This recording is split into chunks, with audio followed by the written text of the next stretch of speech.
Yes, here we go.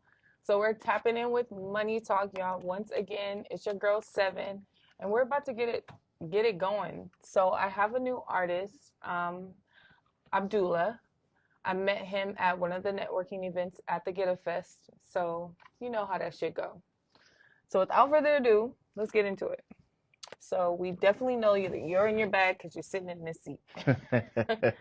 But go ahead and tell us about, a little bit where you're from. Then we'll get into your background. Okay.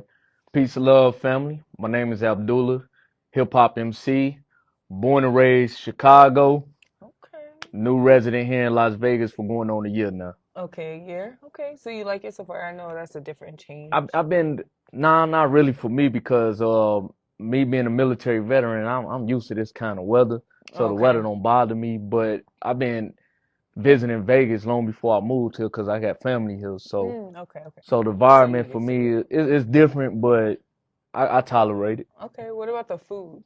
I know the Nah. Chicago food way better than Vegas. I'm putting that out there right I now. believe you. But I heard like like LA food is Yeah. actually better than here. So Yeah. Hell yeah. It definitely is. Vegas do not have really any good food now spots to me. even certain Chicago spots they got out here. Like for example, what's that spot out in Henderson? Um, it's a chicken spot. I can't think of the name of it. Um. Harold's. Yeah, Okay. Harold's Yeah. chicken, man. That chicken don't even taste good compared to back home in Yeah. Chicago. They have a Harold's out there. Yeah, out in Henderson. Okay. It's alright, but No, I mean in Chicago. oh, Harold's chicken all over Chicago. Okay. Like if you go to Chicago, you go straight to the hood, go to Harold's, get the 6 piece with mild sauce and fries on there. I'm telling you, you're gonna love it. I love it for real because I love some good chicken.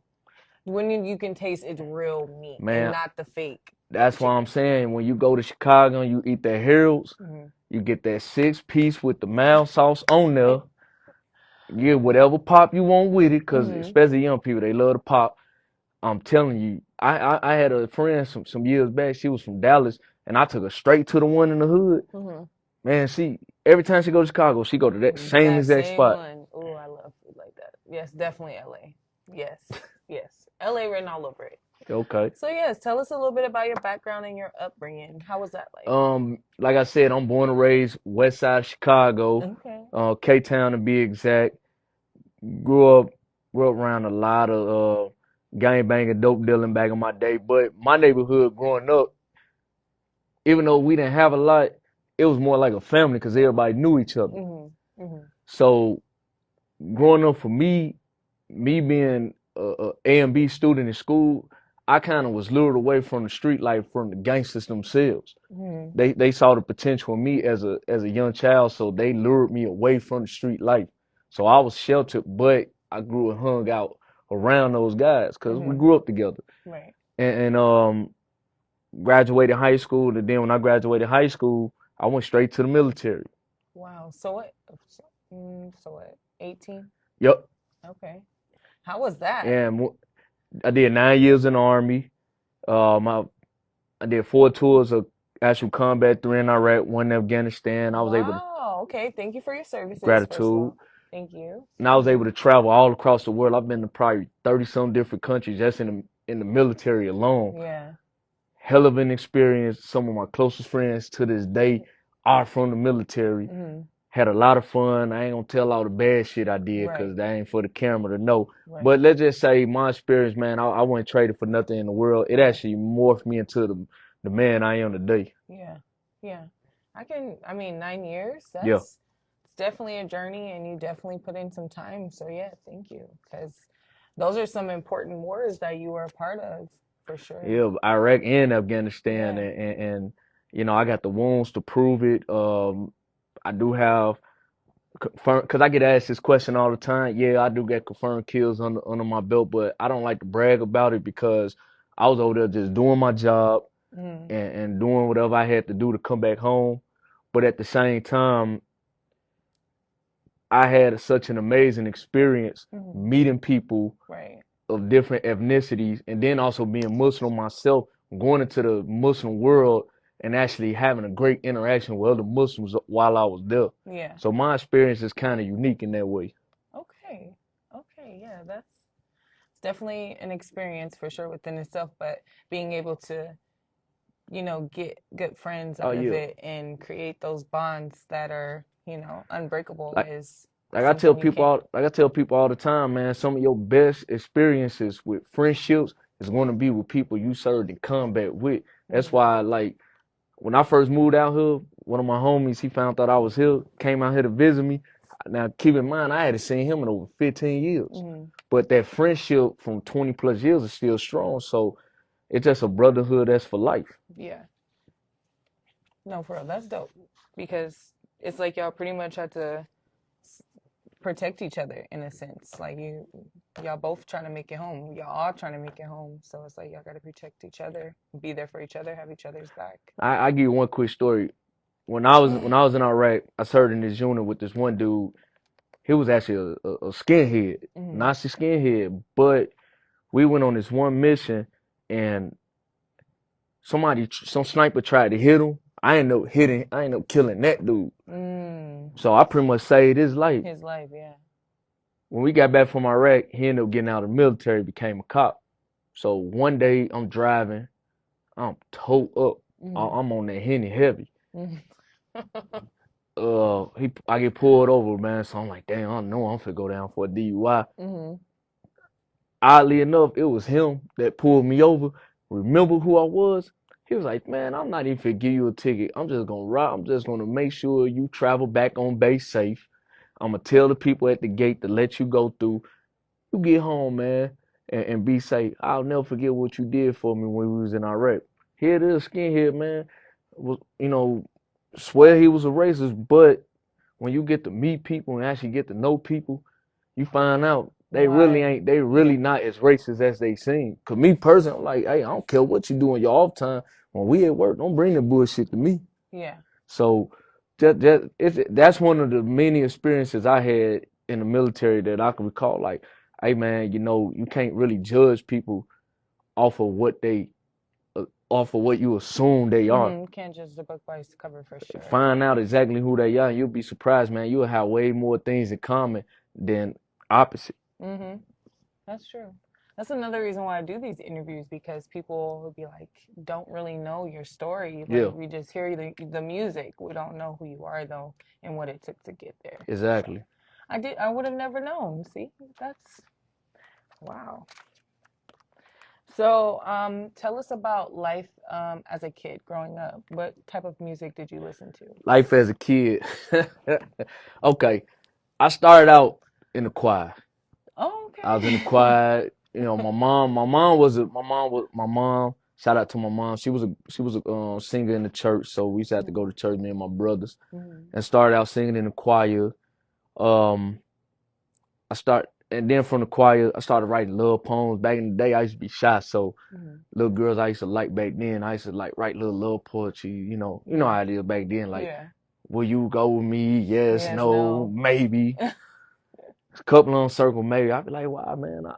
But anyway, poetry then turned for me. I would say around 11 or 12 is when I really started listening to hip hop. When I heard Tupac's "Dear Mama," Mm. the impact of that song alone, especially when it came out in '95, I was about 11 at that time. The impact of that song and how I was able to sing that song word for word to my own mama and not get in trouble because my mama really didn't like rap. Mm-hmm. That would propel me to want to listen to hip hop. And when I was about 14, I was big into Master P and No Limit back then. Oh, I love Master P. So that's how I first started rapping. At Mm-hmm. 14, I remember writing over a Soulja Slim song. I ran about some gangster shit. 504 Boys. Yup. My older cousin, who is actually my mentor, Mm-hmm. he heard that song I did, and man, he wanted to whoop my ass because he was like, man, you ain't no gangster, you ain't no thug. You Mm-hmm. better rap about what you know. You better rap about getting A's and B's in school. Yeah.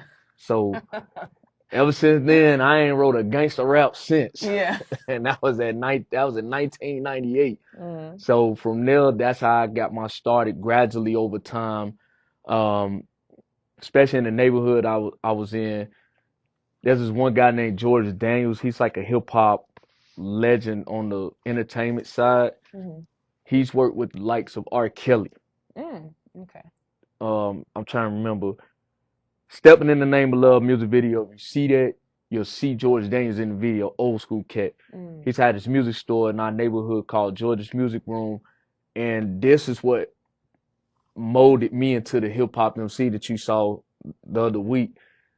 Every Saturday, we would go to this shop and we would just hear all types of cats freestyle, MC, DJs, DJ, and then like every other month they would have a showcase of different independent artists. Mm-hmm. So this is what motivated me to just do MCing full time back then. We talking 2000. So that's how I got my start. When you back, say MCing, like freestyling, no, MCing meaning or just rapping in general? no, there's 4 elements of hip hop. Okay. MCing, Yes, DJing. educate us. It's 4 elements of hip hop. MCing, DJing, breakdancing, and graffiti. MCing is what we commonly refer at with the rapper. Difference between rap and MCing is rappers go mainly off of trends, and they tend and really not have much of a say so. They're more of a corporate interest. Whereas an MC, he embodies all elements of hip hop culture while at the same time teaching and educating and motivating the people to be on a righteous level and informing them of certain things that even most of the public wouldn't know. So a rapper is somebody. Public Enemy. Public Enemy, Common, and it's crazy because them some of my favorite rappers. Yeah, Public Enemy, carries one of those types of MCs. That's MCing. Rappers, shit, probably about 90% of the game today. Right. Okay, yes, the trendy ones. Okay, now that's good to know because I definitely did not know that. Okay, so what's the story behind your artist name? Okay, name Abdullah. I was actually given this name back in 2005. In 2005, I had became a Muslim, and I took my shahadas. And when I went to Iraq that year, there was an interpreter that worked with our unit, found out that I was a Muslim, and so for about a week, he taught me certain elements of Islam that I hadn't known at the time. And on the last day I seen this interpreter. He ended up giving me the name Abdullah. Abdullah means servant of God in Arabic. And once I was given that name, I just ran with that name as my hip hop name because I'm like, I serve God, I know that. But with Abdullah, it's a purpose behind just be given this name. Now I serve the people through my music and through my lyrics because it's a higher meaning behind what I do as opposed to just only just serving God. Right. So that's the meaning behind the name Abdullah. Okay, that's very interesting how that even started about. Like someone else gave it to you and it has a real significance behind it. And for me, I capitalize all the words to it. It's no real meaning behind it. It's so many other artists named Abdullah. I just want to stand out and just capitalize everything. On what it stands on. Yeah. Okay. So who would you say are some influencers? Do you know any influencers that are Muslim that you kind of... Yeah. My main influencer, he's not even an artist, but he's one of the greatest black men that's ever lived on this planet. He's actually my role model, Malcolm X. Yeah. After I was given the name Abdullah, I started reading Malcolm X's autobiography. That book alone has changed my life in so many significant ways. Number one, it gave me the confidence of being proud of being who I am. Number two, that book helped me to explore my cultural roots in Africa. I actually have African roots from Ghana. Wow, okay. Before you go into that, how did you discover those roots? My 18th birthday, my granddad gave me a book of my family's history. Okay. And that's how I discovered that I had African ancestry. And so I just grew a fascination and wanted to learn more about Africa, cultures, traditions, and things of that nature. But reading Malcolm's book, it just inspired me to always be proud of being an African and not being ashamed of it. I get it. We live in America. Many black people don't identify with Africa. I get it because of the history behind it. However, when you know who you are, you can't be ashamed of it. This is one of the reasons why I wear this hat, because it's a meaning behind the colors of this hat. Mm-hmm. You know, the red represents the blood in which our ancestors have shed for our freedom. The black represents the melanated man and woman all throughout the planet, and the green is the land in which we reside. We've inherited or inhibited every single corner of this earth, but it mainly started in Africa. So I wear this hat with pride because I can easily explain to you and anybody else the significance behind it. Mm-hmm. So that's what it means to me, as far as like a Muslim influence. Malcolm is one. Muhammad Ali is another one. Mm-hmm. Certain hip hop MCs such as Mos Def, Talib Kweli, Common at one time. I think he was Muslim at one time. So just having some of these MCs that were lyrical, but also strong in their faith, gave me even more confidence to not be ashamed of being an MC who happens to be Muslim. Because I could separate my religious faith from the music, but I'm always going to say Alhamdulillah, which in Arabic means praise be to God. Mm-hmm. That's important for me. Yeah, I like that. Wow. Shoot, that's inspiring though. Like to some things you don't know, and then to learn more about it, our roots. We need to know Right. these things, and it's good to just share that I agree. information. I agree. So, what would you say is what era would you like to be in during hip hop? Like what era would you 90s. pick? The 90s? 90s. And why? 90s because this is where some of the greatest albums were ever created in hip hop history at. 90s is where you had the most competitive edge. 90s gave us some of the most greatest and impactful artists ever. Mm-hmm. It just I agree. and then I got to be a little bit biased here. 90s, hell, the Chicago Bulls, Michael Jordan. Okay. So 90s gave us Michael Jordan. Mm-hmm. You know, the dynasty. So, but that 90s era, I mean, you had so many movies. You had not just music itself. You had a lot of TV shows, Martin, Fresh Prince, Living Single, Family Matters, so forth. And Living Color. Living Color. You know, Living Color gave birth to a lot of actors and actresses at that time. You had a lot of great movies during that time as well. So, and then the clothing lines too that many of us now do on the independent level. Man, you know, Woo Well back then, Rockawell, Sean John, Fat Farm, so forth and so on. So the 90s birthed and inspired many of these things we do today. And that's why I picked the 90s as my era. I agree. That is definitely a historical moment within itself. That whole decade is just nothing but gems. Yeah. So, who are your top 3 artists? My top 3 artists, Nas, Common, and Music Soul Child. Even though he's not I love Music Soul Child. I've happened to meet all 3. I actually saw Nas for the first time a couple weeks ago here. What? It's amazing that at 50 years old, your icons probably perform greater than most artists today. That's half the age. Common, being from Chicago, Common was actually the first big time rapper I had ever met. I met him at 16. Definitely was inspiring. And then Music Soul Child, I just love his music, man. Don't Change, that song I love so much. I actually told my girlfriend that when we get married one day, don't be shocked if I sing that song to you on our wedding day. That's a good song. I love Music Soul Child. That's a good artist. He's a great artist. So how important is it to you to incorporate your personal experiences in your music? It's vital. It's necessary. As an artist, to me, it's vital that the public knows who I am first and foremost. Yeah, I'm the type of artist that I don't go off trends. The type of rap I do, it's not popular, it's not the end thing.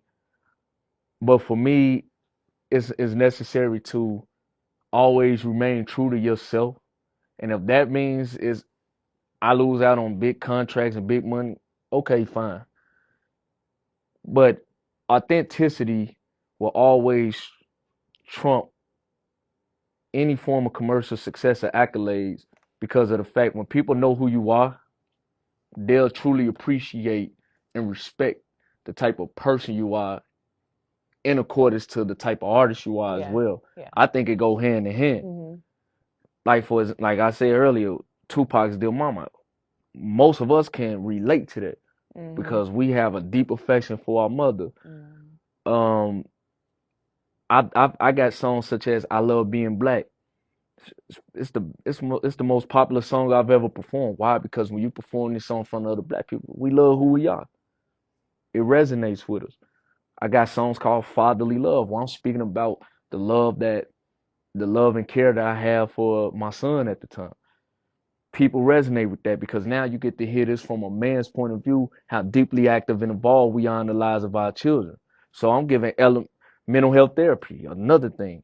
I personally have PTSD from what I endured in the military. Mm-hmm. More people can relate to it because now you can get it from an actual veteran's point of view, and I ain't got to sugarcoat it to get my point across. Mm-hmm. So for me, incorporating elements of who I am and what certain things I do in my life, it is absolutely important to put that in your music. And me personally, I wish more artists would do it. Me too. Yeah. Because it tells us one who you are for real and we can see it because, it eventually comes out. Right. But it's like, oh, okay, he's real. He's for real. That's real. And like you said, those legendary ones like Tupac, the ones who put that real shit in the music and we can relate, it sticks forever. Yeah. His music's been here longer than he's, Right. The man's been gone nearly 30 years and we still mention him. Yeah, still listening to it. So it's definitely important. What does your day consist of when you're not working on your music? 9 to 5. I'm a postal worker. Yeah. I work inside the building. I got the coolest job in the post office. Hey, yeah. So You in your bag. yeah, Yeah. I'm definitely in my bag, and I do a lot of overtime. So Yeah. I'm all about that paper, man. Yeah, we love that. I'm all about that paper. So OT. my day to day consists of just working, hit the gym when I can, spending time with the family, spending time with my lady, making sure that she's straight, she's okay. Mm-hmm. Recently she was feeling down and sick, and she's not accustomed to a man such as myself that's gonna be there and aid and assist. I'm like, no, man, you my woman. Like that's what I'm supposed to do as a man. Yeah. When you down, I'm gonna be at my best. I'm gonna be at 100. So when you down, I'm up. I'm gonna help build you back up, and vice versa. Yes. So that's pretty much what I do on my day to day: just work, family, and chill. Mm-hmm. And me being 40, chilling time and nap time is the shit. It's definitely important. It's the shit. Yeah. Hey, y'all listening out there, man, wait till you get in your 30s and up, man. You're going to love them nap times. I'm telling you. You're just going to love them. Nap times is definitely necessary. Chill times, yeah. Man, like during the middle of the day, especially, you get them 2-hour naps. Listen, you ain't gonna want nobody to wake you up, man. You get a phone call or a text and they wake you up. You be mad as hell. Like, damn, why the hell you got to wake me up, man? For real. I put my shit on Do Not Disturb because don't disturb. Okay. I need to start doing that, but soon I do that, I get an emergency. So that's the reason why I personally don't do it. Even though I do be on Do Not Disturb, I'd still be checking viciously because I'm like, did my mom call? Did my mom? Certain people I'm like, let me check. Yeah. But D&D. But yes, just to comment on that, I hope your lady, I know she's gonna be okay, but we all need that push. So I appreciate you being there for her, because yes. Man, shout out to my bae, man, because she's definitely a motivating factor. Like the show I did 2 weeks ago. She really wanted to be there, but family comes first over everything else. Mm-hmm. So just the fact that I have somebody who who respects what I do and is always encouraging me to maintain it. And for my fellas out there, listen, man, when you got a woman that show up and show out, she gets her own bag. She ain't got to really ask you for shit. But at the same time, she's showing you every single day how appreciative she is of you and how supportive she is of you by just being there and showing you the difference between somebody that just talk as opposed to somebody that just showing you that they kill. Man, she'll keep her. Mm-hmm. She'll keep her. So all the young listeners out there, man, especially for my young homies out there, you get you a decent, solid woman, man, keep that. Don't be out here cheating on her and messing around and breaking her heart. Man, we in 2024 going on 2025. Y'all young dudes need to stop that shit and get on your grown shit. You get a good one, keep her, man. Cause there ain't too many out here. And for my ladies, you get a nice solid men out here, man, you better hold on to these brothers. Lock in. Because I hear often too much on social media. I'm on there every day. Mm-hmm. There's back and forth between men and women, especially black men and black women. Oh. Ladies, I get it. There's a lot of fuck boys out here. I won't deny that. However, it is way too many decent, solid brothers such as myself who are devoted and committed to any woman they choose to be with.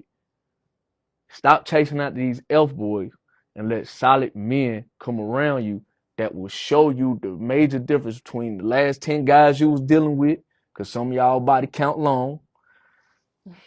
Y'all body count y'all relationship level long. As opposed and get with you a nice solid dude, man, who will actually show you exactly what true love, dignity, and respect is. Mm-hmm. Yeah. And I gotta say it like that because now I'm at that. Say it how it is. I gotta say it like that because now I'm at that age where, especially out here in Vegas, you don't have time to sugarcoat shit. I love the fact they call me an OG. Mm-hmm. I love it. I mean, I got the grades in my hair, so shit. I mean, it is what it is. But yeah, you know, that's just real shit. And I want to see more of it. More, yes, more happiness. But we all got to change and correct ourselves. Even in my current situation with my lady, you know, there's some things she noticed that she didn't like, but the communication is there to where we can happily express ourselves without having to feel disrespected or we don't have to belittle each other when we talk.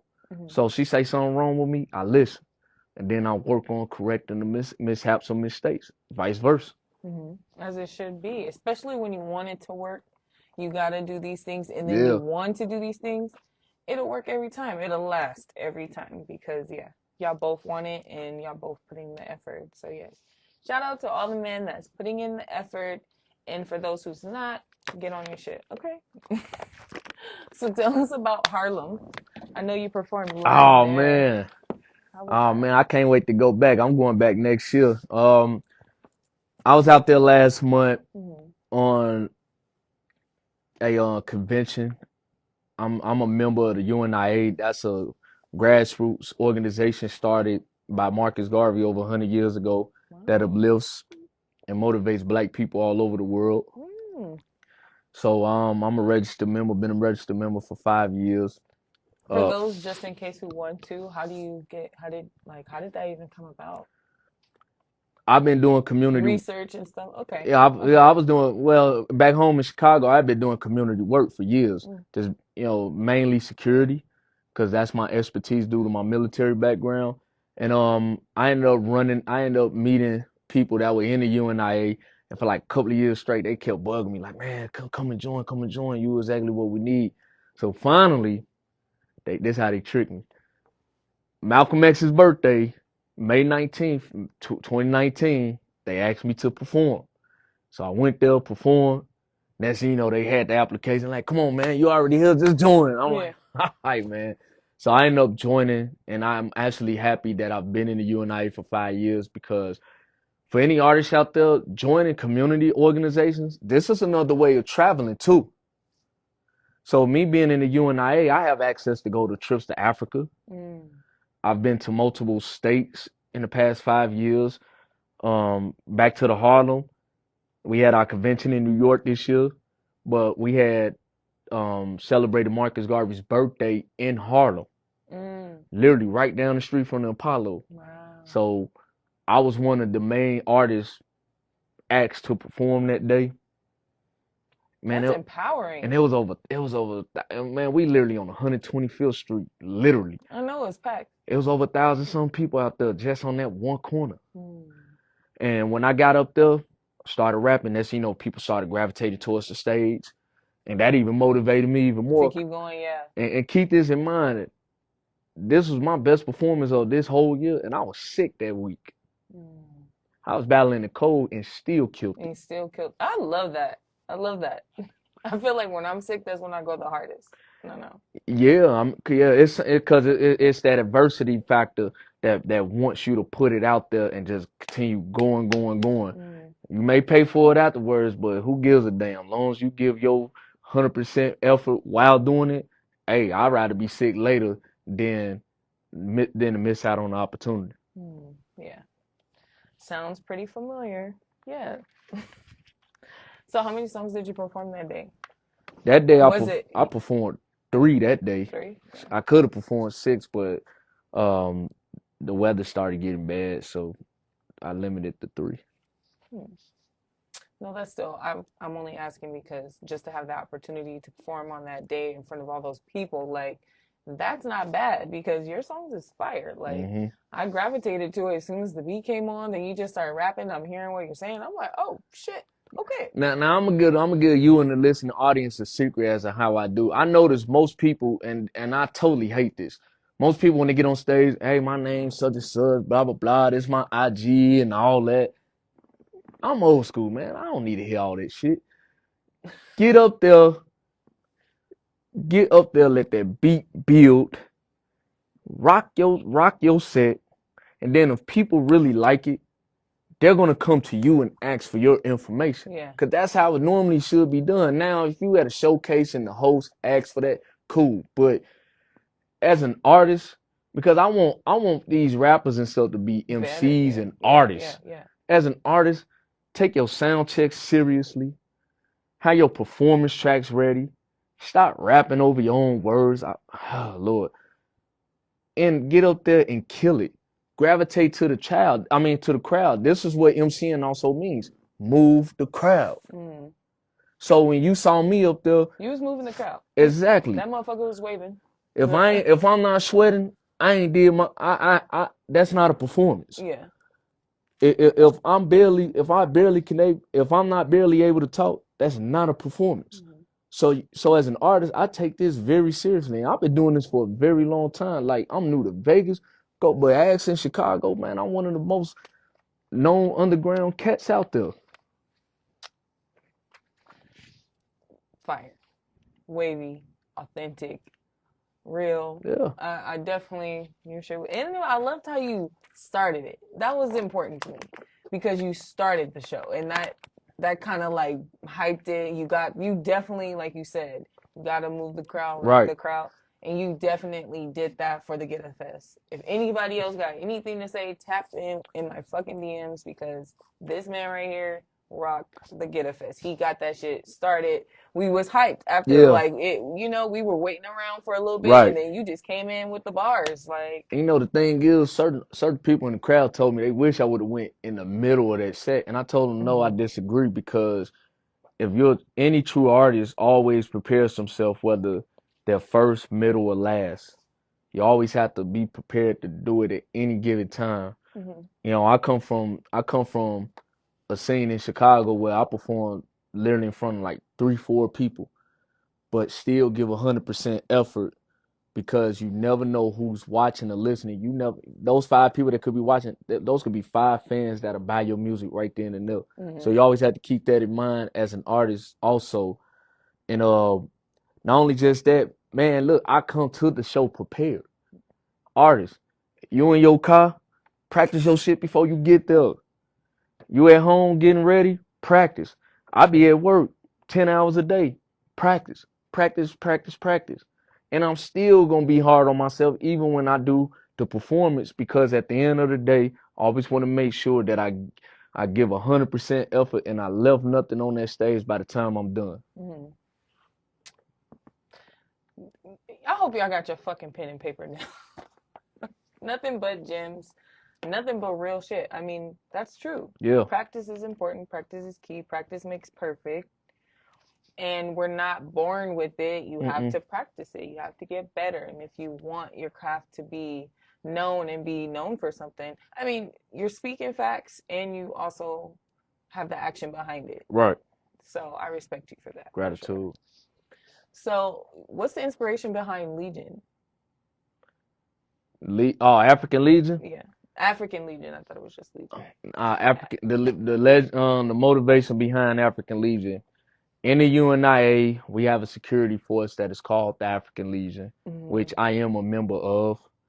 And it's a security force that basically whatever event we hold or any community event that goes on that needs our presence, basically act as a security force. Mm-hmm. And that's basically just the motivation behind that song, paying homage to the UNIA, and the history behind it, Mm-hmm. while at the same time throwing little doses, like especially on the first verse, throwing little doses of some of the military stuff I've done. Mm-hmm. You know what I mean? Because like I think first verse it say, plotting and planning and strategizing, my soldiers are mobilizing, we're nearer the horizon and arriving. That's strictly combat. That's strictly combat attire. Not combat attire.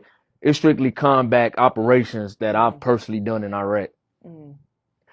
and mixing it in with some of the things that we do as a security personnel. So that was the motivation behind A that. mix of both. Yeah, and then in the video itself, what I did was I inserted certain elements of Mm-hmm. I saw that. Mm-hmm. the Panthers, the Fruit of Islam, groups such as out here in Vegas, New Era Las Vegas. I'm more familiar with New Era Chicago because I've done work with them in the past, but but just showing that in certain neighborhoods of our people, we do have security forces out here who are policing and patrolling and interacting with the With the community. community. It's just not as publicized as it should be. Mm-hmm. So that was the motivation behind that. Okay. So just to touch on that, because I didn't Yeah. know that, when the whole Black Lives Matter movement was going on, hmm what were you doing at that moment? what we were doing the opposite of Black Lives Matter. Black Lives Matter was mainly going downtown and confronting law enforcement officers. We in New Era, what we were doing, we were going actually in the neighborhoods where they needed the help the most, and we were interacting and aiding and assisting our people. We had our red, black, and green flags. We went out and we demonstrated to our people that, hey, we don't need to protest what's going on because you got a group of black men out here, and at that time we'd be out there only 5, 10 deep, but our presence alone made the difference because while we were out there, no violence occurred. Any police interaction, we surveyed it. I remember one incident where a police officer stopped a young man and young woman, and they was trying to find drugs inside the car. But when we showed up, the police pulled off because They didn't want the trouble, yeah. they not only did then they want the smoke, they knew they was on bullshit. So Oh, yeah. we were out there actually watching the police and seeing what they were doing was justified. They knew it wasn't. We knew it wasn't. So they sped off before we came up to them.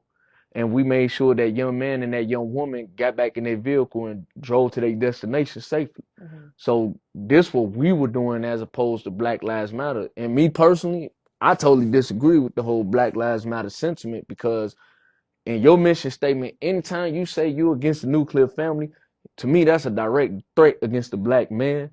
And as far as black people, we need black men, black women, and black children to always exist as their family.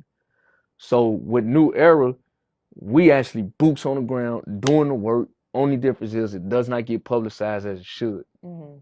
Yeah, because that's sounds pretty freaking important to me, and definitely something that should be publicized. Yeah. You know, you have to do better with that. But again, it's not always that. As long as you guys are still doing it without the glitz and glamour, the cameras around, you're still doing it because that's something you guys want to do. Yeah, rooted. and it's voluntary, y'all. Yeah. We don't get paid for this stuff. We love to do it because we love our people. Yeah.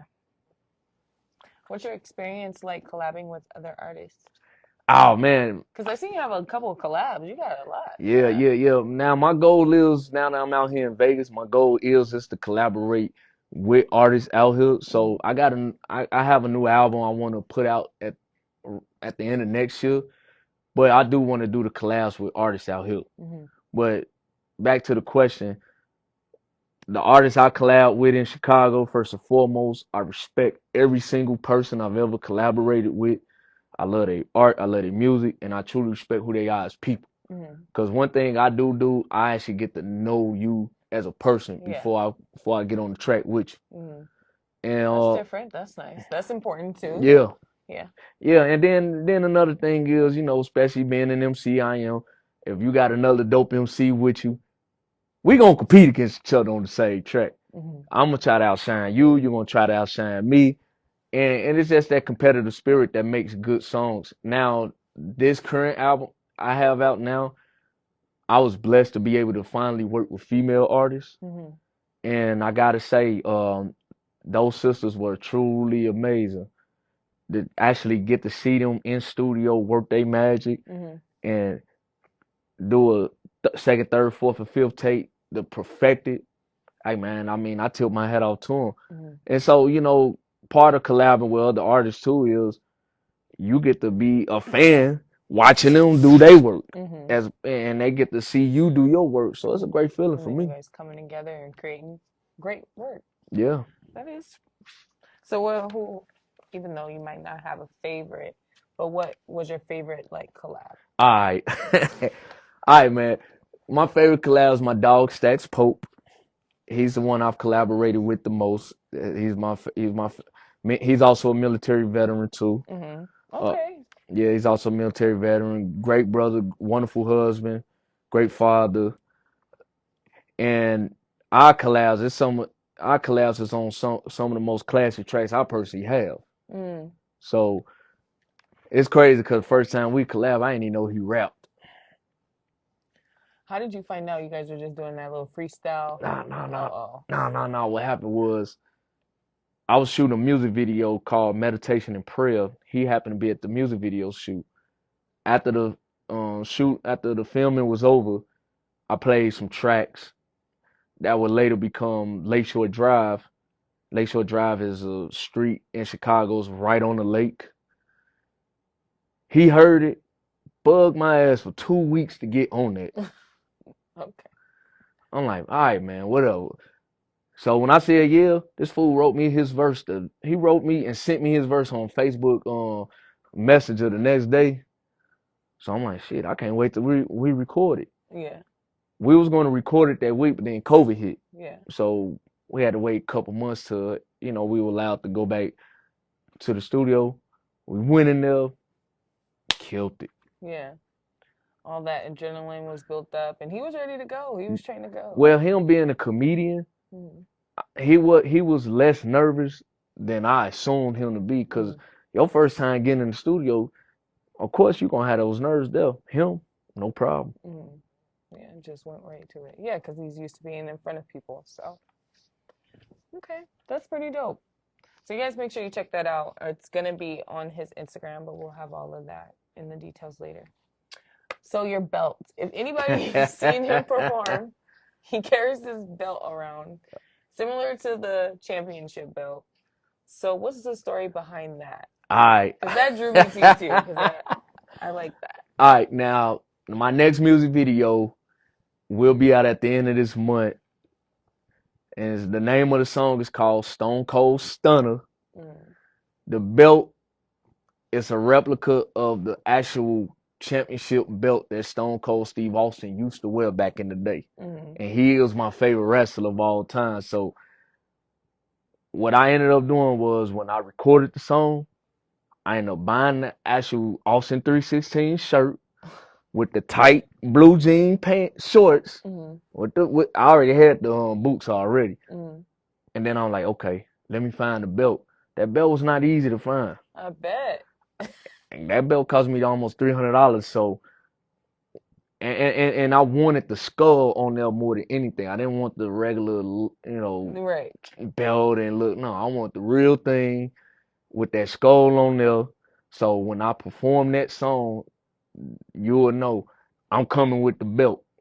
Now, shout out to Pastor Troy, because he's the originator of wearing the actual, championship belt. So I don't want to take anything away from him because he's the originator of that. But for me, I just wear it because when I perform that song, I want to let the world know, hey, look, this is my favorite wrestler, and I got the belt to match it. Yeah. So that's the meaning Well, that's behind one that. hell of a no.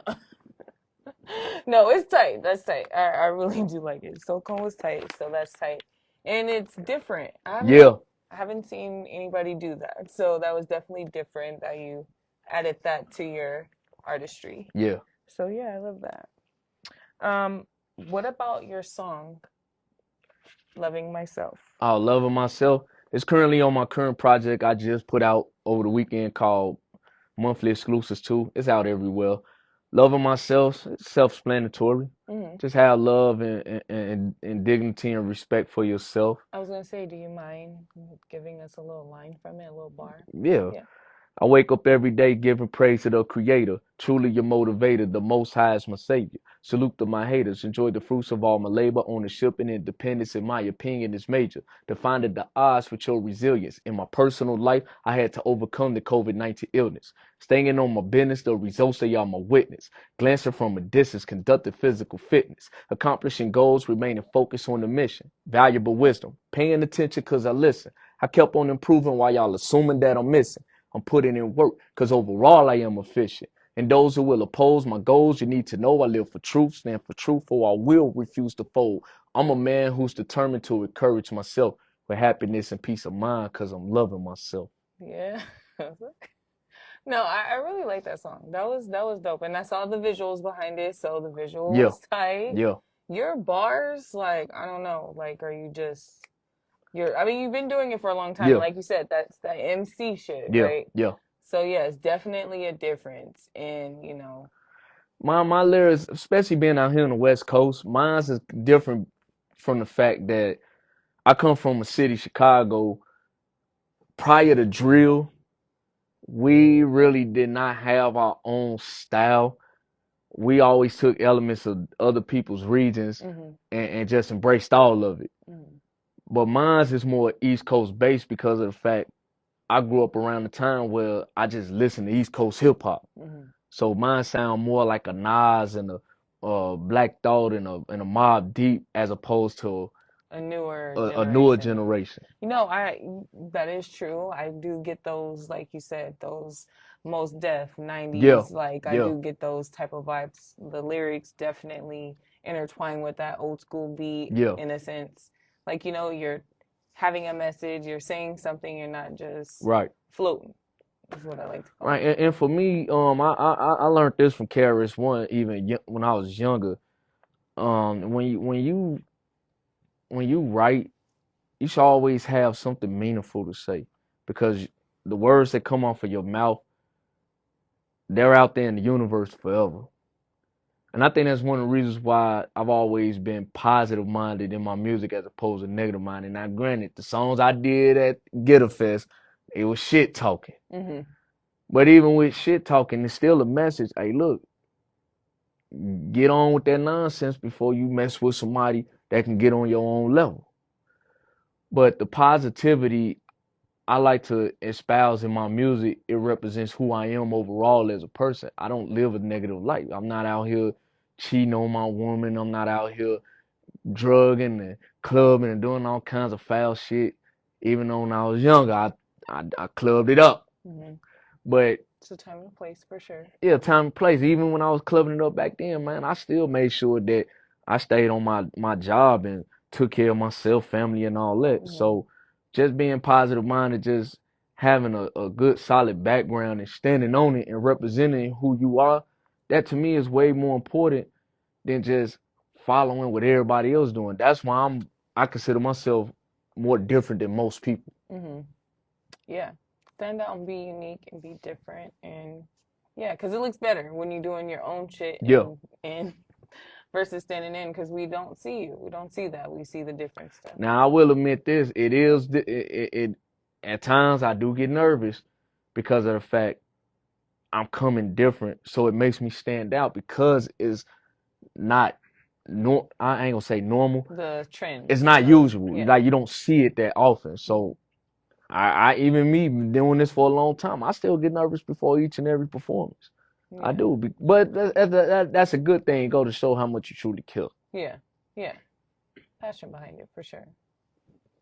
So out of all your live performances, which one would you say was the most you gained from? So, That's a good question. Man, that's a long time. I gotta think. take your time. I could think of two, maybe. I think the Harlem one got to be up there. Mm-hmm. The fact I performed in New York this year for the first time ever, and I've always wanted to do New York Mm-hmm. and to do it on the same street that Malcolm X spoke on. That to me was very powerful.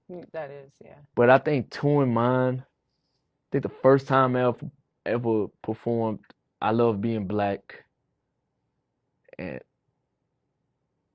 yeah, the first time I ever performed I Love Being Black, where I knew I had arrived and I knew the sound that I had was the right sound.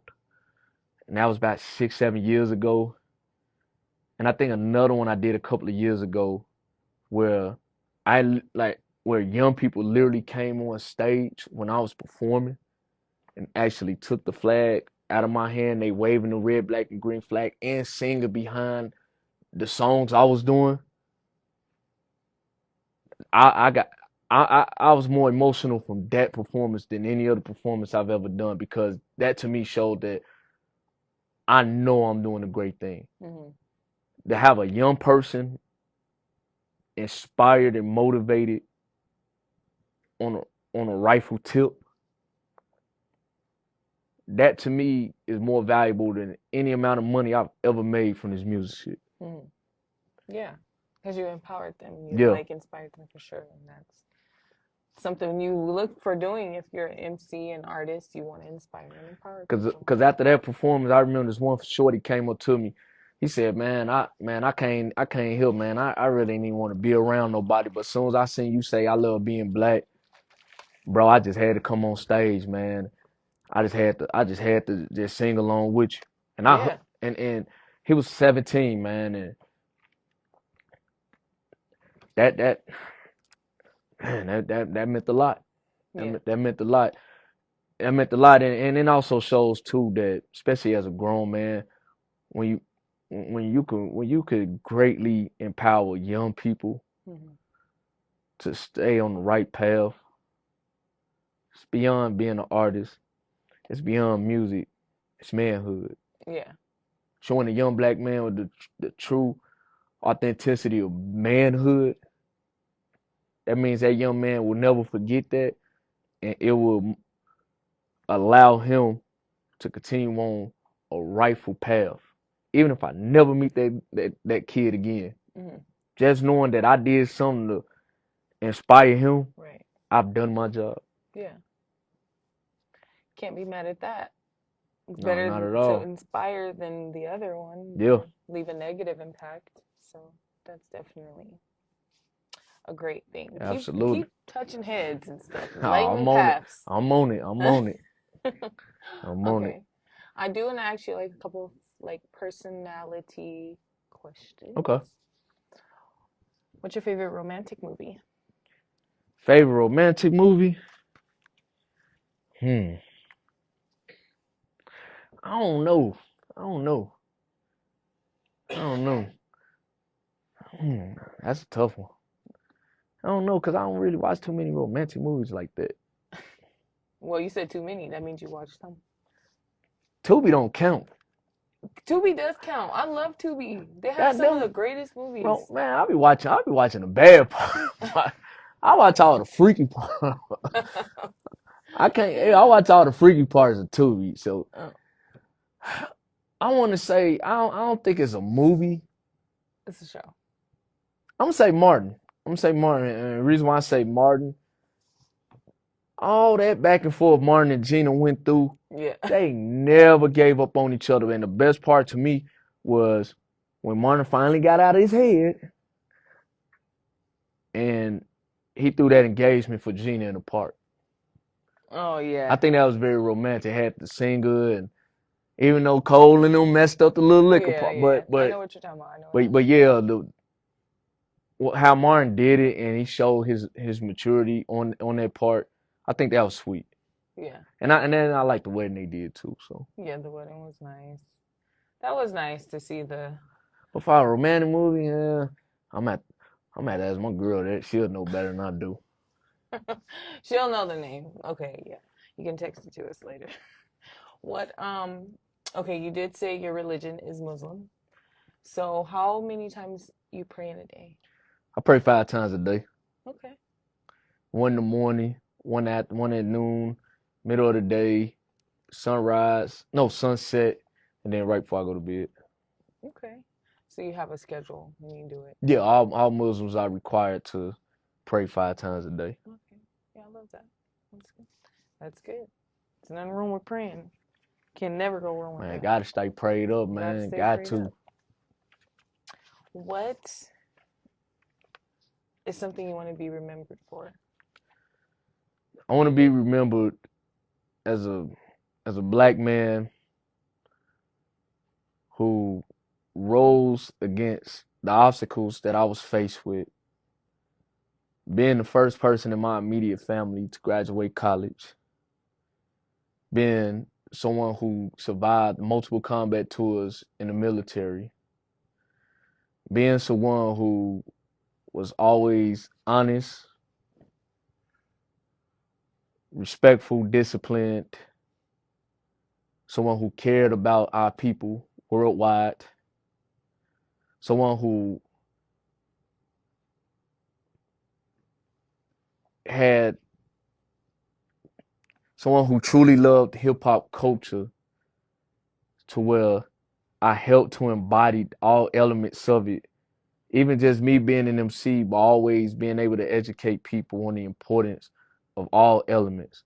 Because the DJing is the most important one. Because without that DJ, ain't no party cracking at all. Mm-hmm.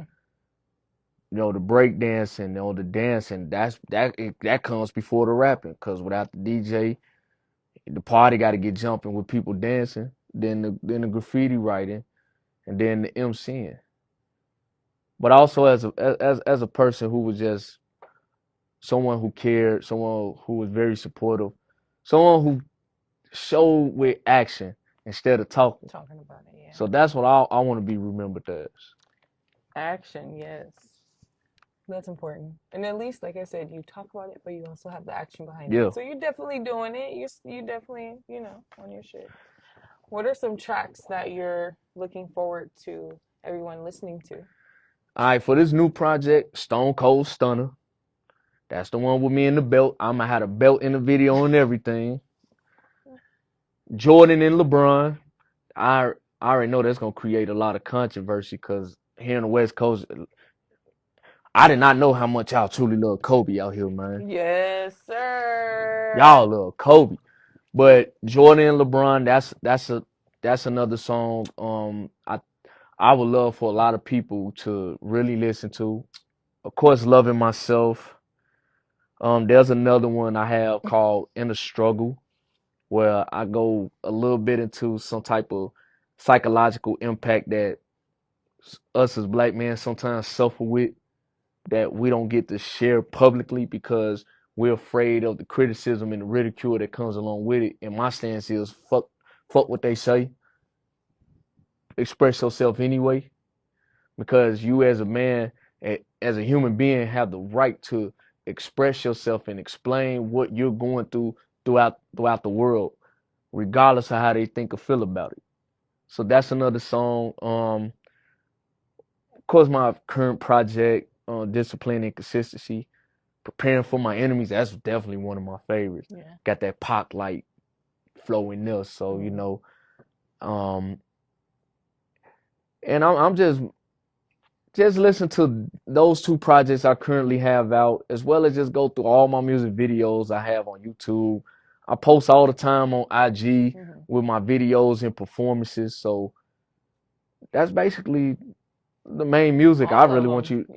Yeah, and then if you want to listen to my older stuff, they're out there on every music service. I got 5 projects out there, but I really got 15. Yeah. I'm dead ass. I got 15. Okay. Out on platforms already. Nah, but 5 of them on platforms, Okay. but I come from the era where we were still selling CDs, so yeah. For sure. So yeah, if y'all want to cop those CDs, we got them for you. Oh shit! Yeah, I was gonna say I saw you bring a book. Tell us a Now little bit this about right that. here is my rap book. Well, this the smaller one. I got the bigger one at home. This is my rap book, and on the back has all of my album covers on there. Wow. So And okay. then at the bottom it says quality based hip hop on a conscious level. That's basically my motto of who I am as an artist. Hmm. And then me being old school, and these are some of the First songs. of all, he's in his bag. He's not fucking around. And you artists out there, entrepreneurs, no matter what you're doing, boss ladies, boss men, And the these dedication behind it. all albums, songs, We have an album right here. and that's the current album out right now. It has a CD and everything. And for all the younger people that's listening, yes, there are people that still buy CDs. Yes. I did an album release party last year before I moved here to Las Vegas. Had 100 of them sold, 90 of them that night. Oh yeah. So it's people out there that still buy CDs because of the fact people actually like physical copies. Hmm. And it means something to them. It definitely meant a great deal to me growing up. So I keep them simply for the fact, hey, I know people that buy a physical copy right off the bat. Right off. And I want the person to get this to you. Oh wow. Thank you. You know I'm gonna have to pop this in because I still got me a CD Go player. right ahead. You know I love when y'all bring me stuff. Thank you so much for that. No problem. Okay. What song gets you pumped up before your performance? Before a performance? What song? Yeah. Pretty much whatever song I choose to perform that day. Okay. And if I'm listening to, it depends. It depends on my mood. Some days I could listen to R&B music and be motivated to perform right then and there. You got R. Kelly or Feenan going, and you're like, all right, I'm ready to go. Like for example, my mother, she's a huge Kim fan, and I like him. and I'm He's taking good. her to see Kim out here in November. He's coming in November. Yep, November 2nd. I might have to take my Yeah. mom. So, and that's like a gift for me to her because she been bugging me for years about that. But I love listening to him so much. I can honestly say I've probably written 3 songs just listening to Kim. One of them is actually on this current project, Revealing Our Love. I was listening to Kim one day and I'm like, you know what? Let me write something and let that lady know, like, yeah, I want to reveal to you how much I truly love you. Because in the chorus, I say, I just want to say what I truly think of you in the way you make me feel. I'm revealing all my love. And I want to know what you truly think of me in the way I make you feel. Girl, it's both revealed and love. Wow. No auto tune. None. I love it. See, yes, I love it. You could definitely tell you from a different Yeah, era yeah. and you sticking true to yourself, authentic, like I said. That's important, and I definitely see it. It's not only on you, it's in you. Yeah. So we can appreciate that. We love the authenticity for sure. So how do you stay motivated in your bag? How do you stay motivated doing all of this? You do so much. You have so many hats. Always remember why I love to do it in the first place. That's what motivates me. Hip hop for me, I never did it for money, even though now it feels great to get royalty checks every month, Mm-hmm. because I own my music, control all of it. Um, I'm very fair when it comes to buying beats, paying artists. When I do events, I pay everybody. Like, if you're gonna do a video, you're gonna get paid because to me, having that fair and honest reputation is everything. Mm-hmm. But for me, hip hop for me was never about just making money and being famous at all. It was about the art and love of the music. And that's what always keep me going to continue doing what I'm doing. Mm-hmm. But now I'm at that point in life where, okay, now I'm in my 40s. I'm kind of slowing down on the music part, but I can always help guide and teach the younger generation on the better themselves. Because that to me is the goal. Okay, I've done it. I've reached this level. I've done things way more than what any other artist Kadrina do. Now let me help Help get you the way others. you gotta go. Yeah. Like for You example, passing the torch, but just passing it. right, Yeah. stage performances. Like shout out to Nate Grams, man, young guy back home in Chicago. First time I met him, liked his music, hated his stage performance. Went up to him on some big brother, little brother type shit. Told him, hey bro, I like what you're doing, but check this out, man. This is what you need to do better on. Do this, this, and this. Have eye contact, interact with the crowd, woo woo. Now 7 years later, he is one of the best underground artists in Chicago, and he is constantly booked, and he never fails to always hit me up and say, "Big bro, you motivated me to do that, man." Yes. Look at you just motivating people on their paths and stuff, and that's literally what it's about, y'all. And listen, we all have a story, and you just never know. Just stay locked in and pass the torch. If you got good information, pass it on because it keeps you flourished. It keeps you growing. It doesn't cost you anything. It didn't cost you nothing. And you still Nothing. feel good and you're still doing your Yeah. thing, you know? And lastly, I want to shout out my dog, Yeah, man. yeah. I got Tell us shot. about that. Got to shout out my big bro, Hood Rays. It was a blessing to see you once again. He came out here to Las Vegas, It's a nice shirt, y'all. performed. Good quality. I Yeah. like it. Oh yeah. He's one of the best spoken word artists in Chicago. He's internationally known, and he was one of the people that helped get me my start when I got out the military on the underground scene in Chicago. I am not ashamed to say one of the major reasons why I am what I am today, far as being out there, is being on the spoken word scene, Mm-hmm. and they allowed me to use their platform to push myself out there. Mm-hmm. And Hood Raves was one of them. And so whenever I see my big brother, I'm gonna promote whatever he's selling. Yes, yes. Y'all make sure y'all get your shirts. Feeling Blacknificent. I love it. It's amazing. It's good quality. We'll make sure we leave the link in his Instagram below so you guys can check out his merch. But yeah, as soon as he walked in, I was like, that's a nice shirt. Mm-hmm. Definitely stood out. I have not seen anybody use that verbiage. Yeah. So it's different. I like it. And I always keep my word too. When I saw Big Bro, when I seen the shirt myself, I loved it. I'm like, hey bro, when I do this interview, I'm gonna plug it for you. Yeah, yes. And you plugging it for sure because I'll make sure I have a room. But yes, lastly, what's the best piece of advice you've been given on your journey so far? The best advice is very simple. Be yourself. Mm-hmm. Be yourself and never stop loving who you are. Authenticity is the most important factor you can do in whatever you choose to do. Mm-hmm. And by me just being who I am and never stop being who I am, it has led me to even being here in this podcast interview. Mm-hmm. And I'm forever grateful to Allah that I never switched up or changed up who I am just to gain some fame and popularity. Because at the end of the day, if I'm not myself, I am nothing. Yeah. Yes. You say it proudly, and I love that. Well, continue to motivate those on them journeys. Continue to stick to yourself. Yes, indeed. You know what I mean. Stick Yeah, to yeah, your yeah, roots. yeah, yeah. Stick to your roots. Not stick to yourself, but stick to your roots. Yeah. I love the hat, y'all. It's not on him, it's in him. And like we always say, we're in our bags. And until next time, you guys, shout out to Abdullah. Thank you so much for coming with me to have money talk. Gratitude. Yeah. Until next time, y'all, peace. And remember, I'll have everything tapped in below. Just stay tuned, though.